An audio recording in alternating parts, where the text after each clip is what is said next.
And look who's back. And with a part two, I guess this will be a range review, right? Part one was the unboxing. Part two is going to be the range review of my vintage Glock 19. 1994 that I get this from, so God knows when it was built.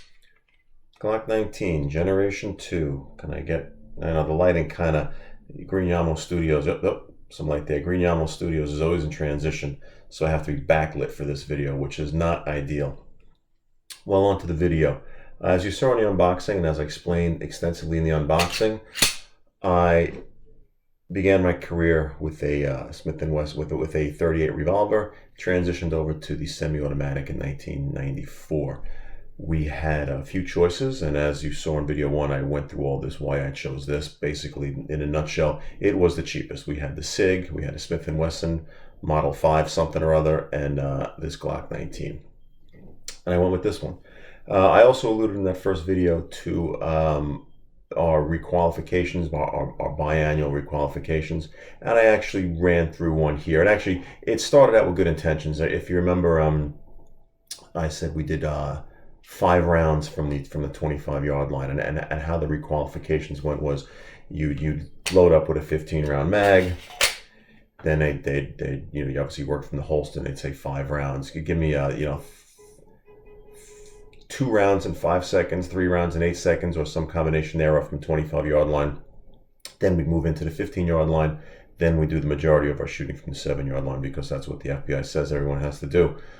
So I tried to do that. I was going to actually do the whole thing, but I realized that it's kind of boring watching me from that angle, and also I felt kind of stupid pretending I was at the range thing. So I took some footage of my initial 5 shots from the 25-yard line. And I guess we'll cut to that here. We'll try and make this a quick enough video.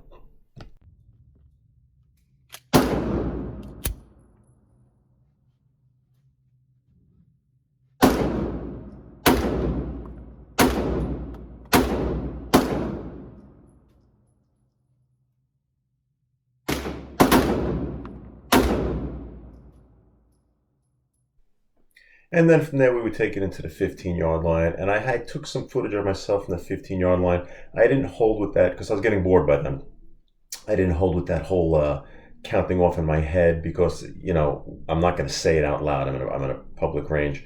And how exciting would that be to watch? So this is, another thing, me just clipping off at 15 yards. You'll see what I always try to do is I tried to do this little experiment as if I used to shoot when I was actually in the requalification.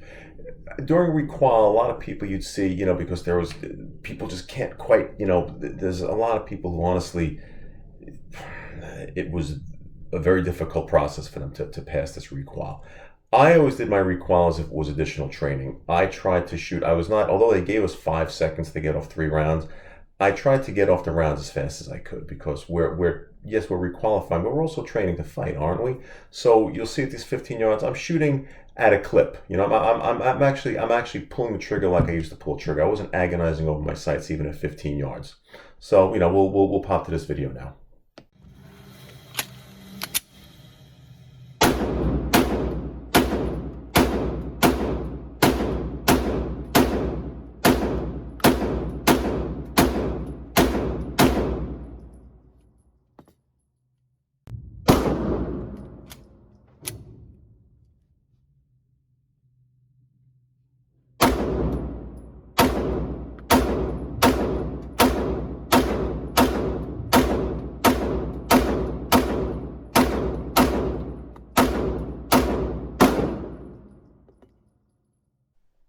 And then following that, I brought it into the 7-yard line just to finish the requalification, and I popped off even faster, and that's what I came up with. And I saved my target. I hope it doesn't turn yellow. I saved my target, and here we go. This is pretty much my targets always look like. Although you see on this one, look, I had a couple of flyers. I don't know if that was because I was getting bored or because I'm an old man or probably because I was just getting bored. So on this one with 2 outside the gray area, what would that give me, a 96 as a qualifying score, which I never really care. I always try to qualify with hundreds. Not a very difficult course to fire, says the man who dropped 2 off the fucking paper, right? So that would be a sample of, the requalification. Obviously, there'd be timers, and the guy would be talking over the intercom. The range guy would be talking over the public address system, and that's what we would do. But before I'm going to show one more little shooting clip, and then I'm going to talk for the rest of the video. So maybe you might want to end it after that. This one, I tried some different ammo in the old girl. This thing has been eating a steady diet of Spear Gold Dots for God knows how long, and obviously since I retired, I don't carry this, really do much anything with it anymore. But I actually, for some reason, I got some crazy idea that I was going to start testing other ammunition without like a chronograph or the ability to shoot reactionary targets. So I actually picked up some Sig Sauer, that M17, whatever. Not the Elite Performance, it's like an M17. You're gonna see it because I'm gonna do another video of on the 365 with the flat trigger part 2. There was this M17 Sig Sauer NATO spec, whatever. I expected to open up the box. It was going to be full metal jacket. Actually, it was a jacketed hollow point. So I ran a few of them through here, and they ran well. Of course, this thing eats absolutely anything. And but I did drop a video. I think I just loaded up 6, and I dropped some quick. This is at 15 yards, and again, I think I'm shooting pretty quick. This thing, she can still make a nice little group. So check this out, just to let you all know that I can shoot just a little bit.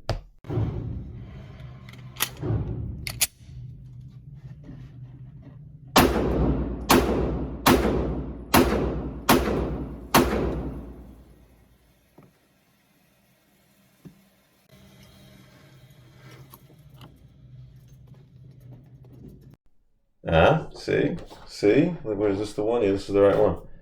Not bad, right? 15 yards. I was firing fairly quickly, so this gun can still get the job done. Okay, so now that I showed you some minimal range footage, let's give some final thoughts on this gun. First off, as I mentioned, it's been since 1994. Someone do the math for me. 24, 25 years or so of this gun, and it has been, just about flawless function. Its only issues it has was age related. I think I mentioned at one point that I had to replace the locking block when I was still active. I was just doing a detailed stripping and cleaning of the gun, and when I pulled it out, it just came out in 2 pieces in my hand. So that was one thing. Again, the gun was old. It's thousands of rounds through this gun. I don't give that much a thought. The other issue was I was having, towards the very end of my time on, and even in the beginning of my civilian life, I was having some failures to eject or at least extract properly. That was the extractor. Again, a 24, 25, 26-year-old extractor. It just wasn't grabbing. Replaced it with a part from the Glock store, and it's been working absolutely perfectly ever since. I also replaced the guide rod. I put a metal guide rod instead of the polymer one. Not that was an issue, but why not? And that was it. These magazines are fairly old too. Viewers suggest that maybe the magazines might have been a cause of it, but so far so good since I replaced the extractor. Okay, Glock 19. I only began to appreciate this gun after carrying it, and now, as I'm much older, I look back on what this gun was for me. It was never the sexy gun. Of the 3 we were given to choose from, this was the early 90s, the 3 we were given to choose from was the SIG P226, which was a spectacular gun. Smith & Wesson, all-metal, semi-automatic Wonder 9, model 5.9. I should prepare for these videos, but you could look it up, what the NYPD was carrying. And of course, the Glock 19. I picked this gun, I tell you, ever since that day, I always had SIG envy. I saw some of my colleagues, one of my partners had carried the SIG P226. I guess he had $800 laying around in 1994. And he picked the 226, and that gun was just fantastic. It was big metal, the example of the old Wonder 9s from the 80s, but it fit my hand perfectly. It was just a very, very, very nice gun. Again, remember the time frame. This was nothing. Now everything's polymer. Polymer 9mm, the polymer semi-automatics is what the world is now. That was not the case. This was unusual at the time, and guys used to make fun. Remember the combat Tupperware thing? That's what they called this crap. Looked like a toy gun to the all-metal Wonder 9s of the 80s. This has come from, like Die Hard, although Die Hard. Let me tell you something. Great movie. I don't know if it's a Christmas movie, but I watch it every Christmas. Um, John McClane is carrying that Beretta 92F. NYPD never authorized a Beretta 92F. I don't know why they picked it for the movie, other than the fact that that was the quintessential 1980s gun.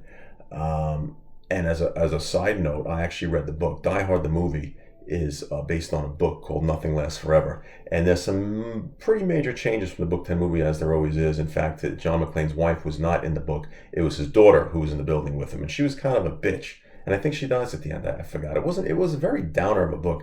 But along firearms related, John McClane in the book does not carry a Beretta. He carries a Browning High Power. How about that? And I think an already awesome movie might have been made even more awesome if they had Bruce Willis carrying a Browning High Power. But the Beretta was the gun of the 80s, just like, remember, the Lethal Weapon movies. You know, Riggs is carrying a Beretta. That became the trademark stamp Wonder 9 of the 80s.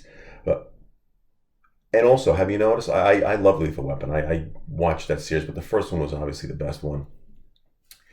Remember, do you remember? Because it bothered me even back in the 80s as a teenager who had never even held a pistol before. When he says, you know, when he after he jumps off the building, he grabs that stockbroker guy and jumps off the building with him, and Danny Glover goes crazy and says, "Do you really want to die? Is this an act? You really want to die?" And Mel Gibson's character goes, "Yeah, what do you want? I even have a special bullet. It's got a hollow point. It'll blow the back of my head off." And he holds it. That bullet is obviously a fucking Full Metal Jacket. And even though in the scene in the trailer, it's a Full Metal Jacket. The close-up, he has it all polished and he puts it in there. It's not a fucking hollow point. People get paid in Hollywood to make these movies, and you miss that. Even if you know nothing about guns, if you have a comprehension of the English language and know what the word hollow means, someone should have said, "Hey, wait a second, this doesn't look like a hollow point." But I digress. SIG envy. I always felt that this thing was kind of just, look, it never really fit in my hand, as I've documented and I've said it. The SIG fit perfectly. But I've become to appreciate it over the years, and especially now. When you're a uniformed police officer, you carry a firearm becomes kind of like your radio or a pen or something else, so some other tool, uniform item, or utility knife you might carry on you.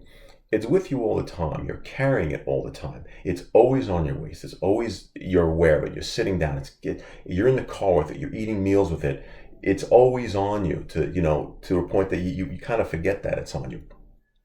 Of all the guns that we offered, this size is slightly smaller than the other choices and quite a bit lighter than the other choices at the time. Remember, these were all metal 9mm. This was a revelation back in the early 90s. In wearing this in uniform for all those years, you appreciate just the package that this brings, what it offers as a complete package, as a duty sidearm. I'm not even talking about the reliability and performance, just what it brings to the table as a duty sidearm to wear as part of your life every day, at least 8 hours a day, in a car, out of a car, walking, standing, running, jumping, climbing, fighting. What this was on your hip was just a great service pistol, which is why it's so damn popular, obviously, with police departments all over the world. It was the perfect size for duty carry, and it was perfectly made for duty carry. Remember, you would carry these things exposed in a holster outside. Rain, snow, mud, blood, dirt, dust, whatever the hell might just come along. This thing, I mean, if I wiped it down once or twice a month after, then that was a lot. The SIGs that we all loved and were so beautiful, the ones that they shipped to the NYPD in the early 90s, they developed rust issues. They weren't, they called it a K coating, whatever the hell they had to do to them. They didn't have the treatment on the metal. And you used to see those guys with their sexy 6 hours after every fucking shift, whether it was rained or not, or snow, whatever. They'd be breaking down the locker, wiping it down. I'm like, what are you doing?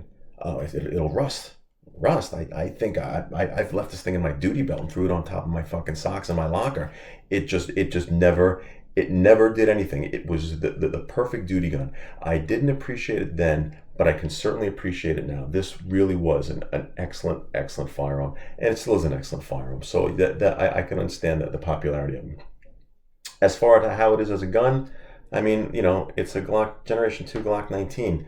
Nothing really has changed. It certainly is, to carry and use. It was fine. You notice it doesn't have a rail system, doesn't have front slide serrations. How will I ever be able to determine if this gun is loaded or not without front slide serrations? I don't know. We were lost it was a different time. It was a more innocent time. We were just, freewheeling it back then without those front slide serrations.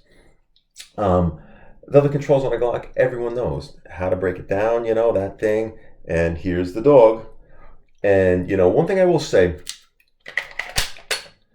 see this, the slide release, slide stop side release?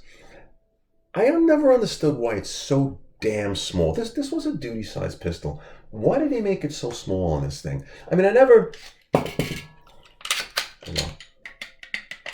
with the magazine in, it would be sticking out enough so that you could slam it over on home and use it as a slide release. But without the magazine, it's much trickier to... Yeah, the magazine actually kicks it out a little bit so that you can use it as a slide release. I never understood why and Glock they still have that little flat thing. I don't understand. I guess it works. It's reliable. That's one of the things I always worried. Not worried. I always wondered about these guns. But I never had to deal with the polymer sights. Because as I explained in the first video, they made us get these with the night sights. So the cup and dish or cup and saucer thing, I don't know. I mean, maybe I hear people complain about it, so maybe that would have been a major downfall with the sights on this gun. I've always had 3 dots for the entire time that I've had this gun. There you go. Always had 3 dots for the entire time I had this gun. And overall, it was I realize it now, it was a very, very good choice. For what it was. It was a duty carry gun. This was the closest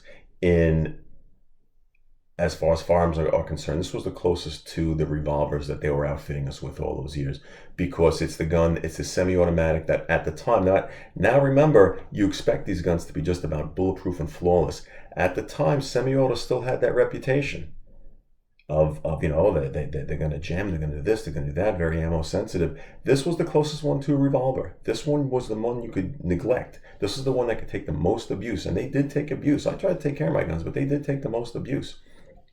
And it really went a long way towards changing attitudes, especially in the NYPD towards semi-autos. At least I think it is. And I remember when these came out, there was a lot of politics involved. There's politics involved in everything. The NYPD in New York City, there were a lot of politics involved with outfitting 35,000 uniformed police officers with, what do they call them at the time? I'm sure the words dangerous. I'm sure the words militaristic. I'm sure lots of things were bandied about as we were transitioning. I just forgot. And there was a whole bunch of crap that went with it. I mean, semi-autos first started in NYPD, really, when the NYPD used to be 3 separate departments: transit, housing, and city. And three different chiefs, one police commissioner, but 3 different everything. And at the time, Bill Bratton was the chief of transit, and he was the one who said, "Fuck it, we're just going to we're going to semi-autos, we're going to 9mm." I think they only had the Glock 19 for the transit guys, and that caused a whole uproar. And I've said the story before, but you had the city guys and the housing guys carrying those stupid fucking 38 revolvers, and all transit guys walking around, "I got my transit gun," because it's my transit gun. And we go into the range and everything, and we were getting kind of pissed off because what the fuck, man. And I've said this before, I'll tell the story again. We go to the range one time. This is early 90s, and this is when there was a minor revolt going on in the rank and file about why we were the only police department, it seemed, in the whole fucking country that was carrying 38 revolvers. Even departments that were carrying revolvers at least were carrying 357s, which I would have gladly stayed with. I think you know how I feel about 357s. One qualification cycle at the outdoor range, they actually set us up on a line, and forgive the redundancy, I've told the story before in one of the other videos. They set us up on the line, and they had volunteers go up there, and they had one guy with a 44, one guy with a 357, probably with a barrelless long, one guy with 9mm, another guy with probably a 45 AC, probably 1911 of some sort. And they probably loaded the hottest 44s, the hottest 357s with a short sight radius, the crappiest, I don't even know what model 9mm it was, but they probably loaded it with fucking Lego blocks, in the magazine, bullshit ammunition. And of course, the 1911 might have actually been a GI issued 1911 from 1942, you know what I mean? And what happened was, surprisingly, rookie cops who were brand new shooters and not experienced to begin with. Remember, there was a lot of cops in my academy class that got their license specifically to be cops because that was a qualification, that was a requirement of the job. Okay, so you had a bunch of 21-year-old, 22, 23-year-old kids with no firearms experience. One guy's got a fucking dirty Harry gun loaded with God knows what kind of hand loads. One guy with a 357 loaded with God knows what kind of hand loads and a short barrel. Another guy with some shitted up 9mm from who knows what, maybe it was a Browning high power from the war. And one guy with a 1911. And shockers, the semi-autos were jamming and the fucking revolvers were uncontrollable. Wow. And they'd say, see, the 38 revolver is the best way to go. Come on, man. You know, and like all you guys that worked at the range, I get it. You have to toe the company line. We all have to toe the company line a little bit on that job. You want to keep your detail. You don't want to be the guy that goes up in front of the class and says, you know what, this is a horseshit demonstration. They're rigging it against you just to shut you guys up. You can't say that because your ass will be in the 7-9, you know, by the following weekend. So I get it. I don't blame those guys. Well, I blame them a little bit, but I don't really blame them that much. They want to keep that detail. What I really blame is the city, knowing that there was a better, and the department brass, knowing that there was it was time to modernize, it was time to upgrade, and pushing it off just for politics, just for the optics of it. And it, you know, it's one of those things that's the kind of stuff that always drove us crazy about the department. You know, the guys were great. The bosses, for the most part, were really good. You know, it's a noble profession. It certainly it makes you a certain type of person. It gives you worldly experience. But the bullshit politics of it, you know, for anything, and even from why we don't wear leather jackets anymore, I can go on that for a little bit, but I don't want to offend anybody. It's annoying. Why we went from double action revolvers to double action only revolvers, you know, with no hammer spur, no sear, no single action sear, and they did that to revolvers before transitioning to this. The politics involved in it. Maybe I'll go into that subject if I ever do get around to making that single action, double action thing. Maybe I'll go into that subject a little bit more. But I'm rambling. To finish it off.